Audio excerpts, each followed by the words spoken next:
Natalie, we're starting to see a new COVID vaccine supply issue. Mount Sinai Hospital says it was forced to cancel public vaccination appointments because of a sudden change in supply caused by storms slamming the South and the Midwest. And because of delayed deliveries, Monmouth County, New Jersey is rescheduling every vaccine appointment, every one of them, for tomorrow in the entire county. Those will happen on Friday instead.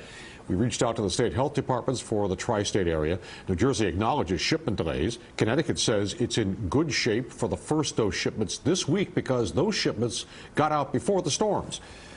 The New York Department of Health has not yet responded to us, but the Biden administration is warning about nationwide delays. Well, despite that, Chuck, the White House says it's working on doubling the vaccine supply going to pharmacies across the country. Now, as for the number of doses that each state will eventually receive, the Biden administration says it's now up to 13.5 million doses. That's up from 11 million last week. The White House press secretary said today that is a 57% increase from what states received since Biden was inaugurated. And here in the city, a new one-week vaccine record, according to Mayor de Blasio. More than 317,000 doses were given out. More than 55,000 people were vaccinated in a single day. And more vaccine sites are set to open up in communities hard hit by COVID this week. A site opens up at Teachers Prep High School in Brooklyn to Brooklyn tomorrow. And the Empire Outlets site opens up on Staten Island Thursday. City vaccination data by zip code released today confirms community disparities. News 4's Gus Rosendale is in Washington Heights with the computer glitch at one vaccination site that complicated matters even more. Gus? Hundreds of seniors stuck out in the cold this morning at the vaccine site run by New York Presbyterian at the Armory in Washington Heights. It was an accident. It was a mistake. Another mistake. The hospital says it mistakenly sent texts and emails to people with scheduled appointments for a second Moderna vaccine this week to all come this morning at the same time. Everybody received the same email. Everybody who had an appointment today got an email saying to arrive between 7 and 8 a.m. Meantime, more challenges are being faced down at City Hall. The mayor says more will be done to get homebound seniors the vaccine. And the mayor says new data shows wealthier and wider neighborhoods are getting the vaccines in greater numbers. The challenge here is that the folks who already have been doing very well in our society also happen to be folks who had a high level of confidence in the vaccine and a tremendous ability to get out there and go wherever it took. It was hard to get an appointment. We got a cancellation to get her in initially. At least the crowds lit up at the Armory, where Ellen Plato helped her mom get her second shot. New York Presbyterian now apologizing for that mistaken message, saying anyone with a scheduled appointment for this week who showed up this morning would head home with the vaccine today. It took a lot of spending time on the internet trying to, one site versus another, but they've been great here.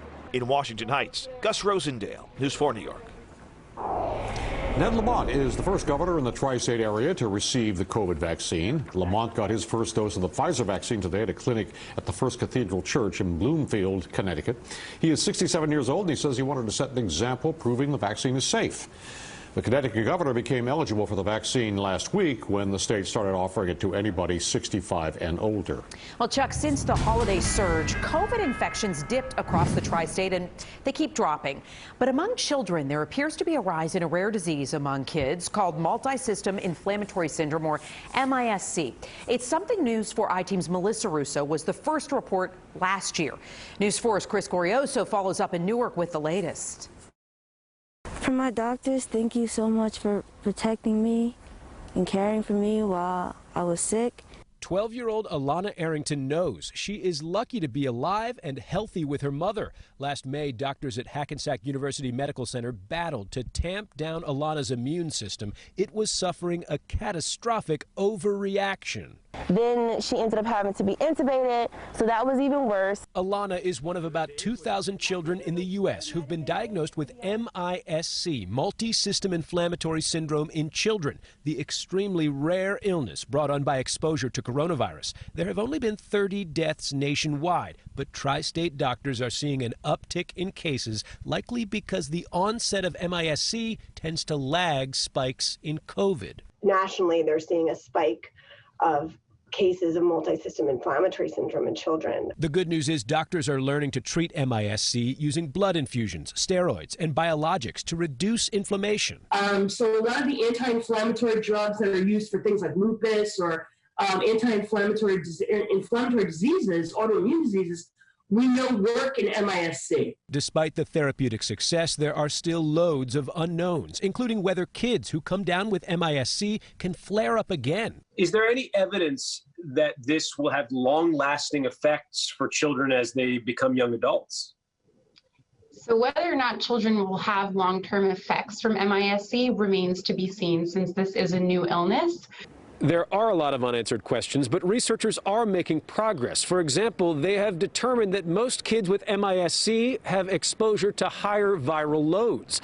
And that may be one explanation for why the youngest of children rarely come down with MIS-C, because they tend to have lower viral loads.